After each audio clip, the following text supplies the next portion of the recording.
Notre président de la République a parlé à la population hier, avant le Conseil des ministres. Il a notamment eu une phrase qui est restée dans les esprits, c'est la fin de l'abondance et de l'insouciance. Alors il faisait écho à la crise actuelle en Europe avec l'Ukraine, mais aussi avec l'inflation des prix, mais également toute la partie écologique avec les ressources de la planète. On a décidé de poser quelques questions à la population pour connaître leur ressenti, notamment avec vous deux. Quel est votre ressenti par rapport aux propos de notre président? Alors déjà les propos, moi je ne les ai pas entendus, parce que nous étions en voyage et nous sommes rentrés hier soir. Et donc sinon, en ce qui concerne la situation, on se rend bien compte que tout est beaucoup plus cher, devient de plus en plus cher. Au niveau de l'énergie, on nous a annoncé des sacrifices à faire. Donc on est de toute façon prévenus. Je me serre la ceinture encore bien plus qu'avant, c'est vrai quoi. Donc on sent un contexte compliqué au niveau personnel et puis quand au niveau économique, on n'entend que des misères et c'est vrai que c'est compliqué. Moi c'est pas mon sentiment en tout cas parce que l'abondance jusqu'à présent elle n'y est pas quoi. On n'a jamais vécu dans l'abondance. Non. Mais il y va un peu fort là. Là oui. Ça fait 19 ans que je suis sur Terre et ça fait 19 ans que j'ai jamais été dans l'abondance. Donc je pense pas, non. Clairement pas. On paye les erreurs de notre président qui se mêle de tout et occupe-toi de ton pays et après va t'occuper des Ukrainiens et des autres et voilà. J'ai ma retraite à moi, mais simplement je pense aux gens qui ont des enfants. Je pense aux gens qui sont quasiment en train de quémander à droite, à gauche. C'est pas normal. Lui, il va bouffer au Touquet et les autres, ils vont au Resto du Cœur. Si on continue à courir comme ça derrière l'argent pour pouvoir se nourrir, pour pouvoir juste pouvoir trier nos déchets déjà, parce qu'il faut acheter les poubelles, il faut acheter les sacs de tri, il faut faire tout ça. Donc je pense qu'il y a encore du progrès à faire, quoi. On aura beau, nous, en tant que citoyens, de faire ce qu'on peut à notre échelle. Ces industriels, tout ça, ne suivent pas derrière. Que ce soit économiquement ou même écologiquement, on sera toujours dans le même pétrin, quoi. On ne lit pas dans l'avenir, donc on ne sait pas encore ce que ça va donner. Donc voilà, pour l'instant, on essaie de vivre au jour le jour en faisant attention à ce que l'on fait. Et voilà, et on verra bien.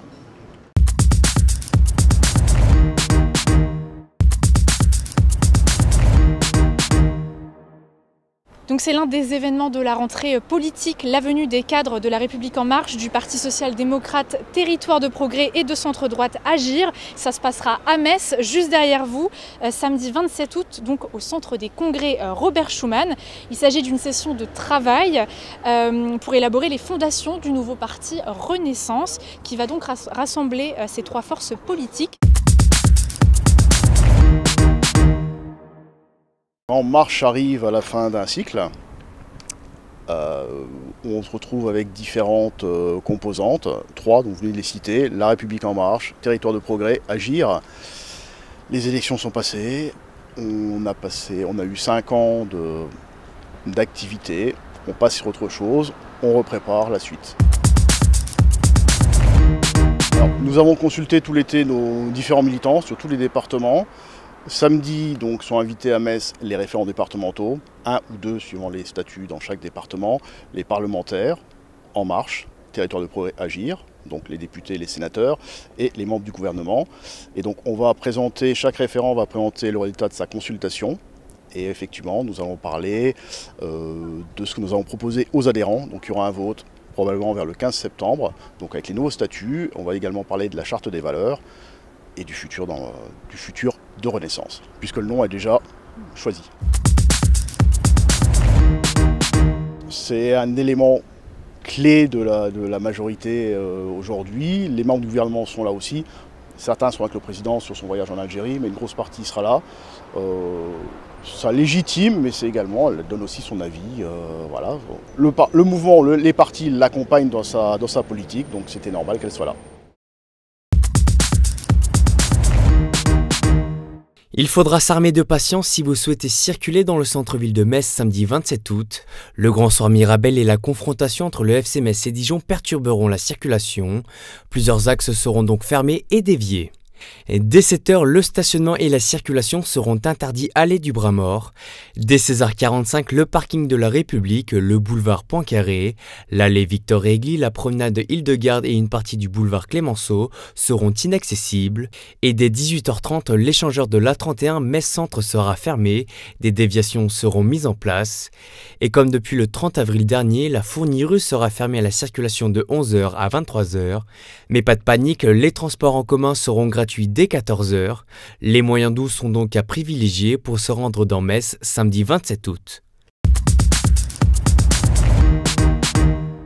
Sur ces 68 arts du terrain communal de Grand Failly, vivent en harmonie végétaux, légumes, fleurs, arbres avec la faune locale. Grâce au travail d'une vingtaine de bénévoles de l'association socio-culturelle, le Jardin Jailloux s'attelle à la recréation d'écosystèmes naturels autosuffisants. Côté jardin, c'est la technique de la lasagne qui a été mise en place avec la superposition de couches de carton, bois, brindilles, herbes et terre. L'avantage, c'est que après, ce sont les vers de terre qui vont faire le travail. Nous, on n'a plus du tout à retourner la terre, on n'a plus qu'à écarter pour repiquer.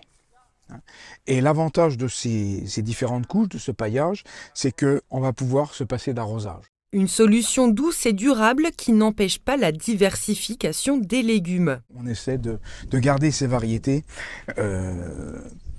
pour la biodiversité, c'est sûr, mais aussi pour leur goût et leur utilisation. On n'utilisera pas la même tomate pour un gazpacho ou pour une tomate farcie. Depuis 30 ans, Ghislain veille au grain.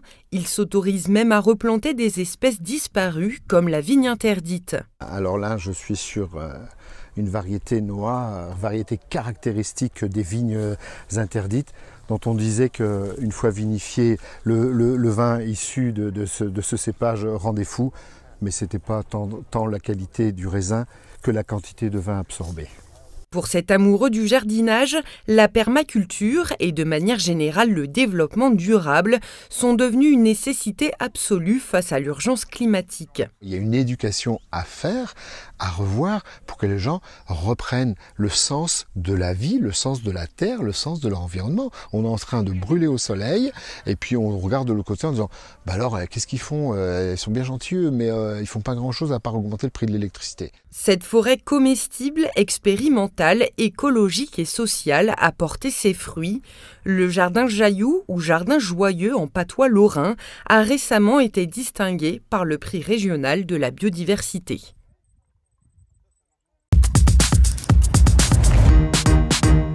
Adoptée lundi dernier, la loi Climat et Résilience prévoit l'interdiction progressive des passoires thermiques, ces indicateurs de consommation énergétique au sein d'un logement. La première étape mise en application depuis hier concerne le gel des loyers pour les biens classés F ou G, qu'ils soient meublés ou non. D'ici 2025, ces logements énergivores seront interdits à la location. Avec ces mesures, le gouvernement souhaite encourager les propriétaires à mener les travaux nécessaires pour limiter leur impact environnemental.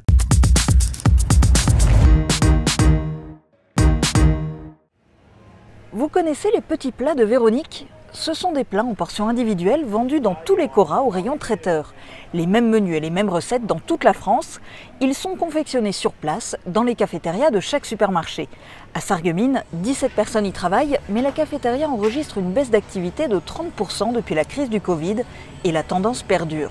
L'idée a germé à Sarreguemines de redynamiser son activité en développant son service de traiteur et d'innover en proposant du portage de repas pour élargir sa clientèle. Le partenaire tout trouvé, c'est La Poste. Confrontée elle aussi à une baisse d'activité, 7% de volume de courrier en moins chaque année, La Poste a déjà diversifié ses services en proposant des nouveautés comme la veille auprès des personnes âgées avec le dispositif « Veiller sur mes parents ». Et les facteurs livrent déjà des repas à domicile, 1,5 million l'an dernier en France, 1500 chaque semaine en Moselle. Sarreguemines sera le premier Cora de France à se lancer dans l'aventure.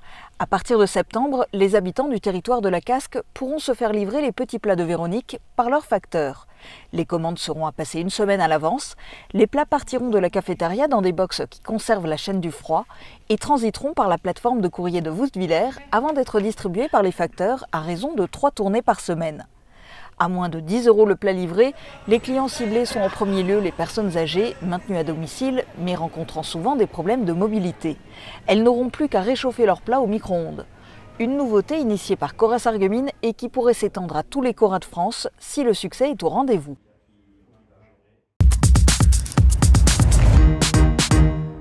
Après le stade Saint-Symphorien l'an dernier, les arènes avec l'Orchestre National de Metz ou le CHR Metz-Thionville, Metz Handball investit un autre édifice messin, la cathédrale, pour sa traditionnelle présentation de l'effectif et des maillots. Durant la soirée, des intermèdes musicaux seront assurés par la maîtrise de la cathédrale de Metz et le chœur des Dragons interprétera 2 morceaux. Les champions de France donnent donc rendez-vous au Mur Jaune lundi 5 septembre dès 19 h.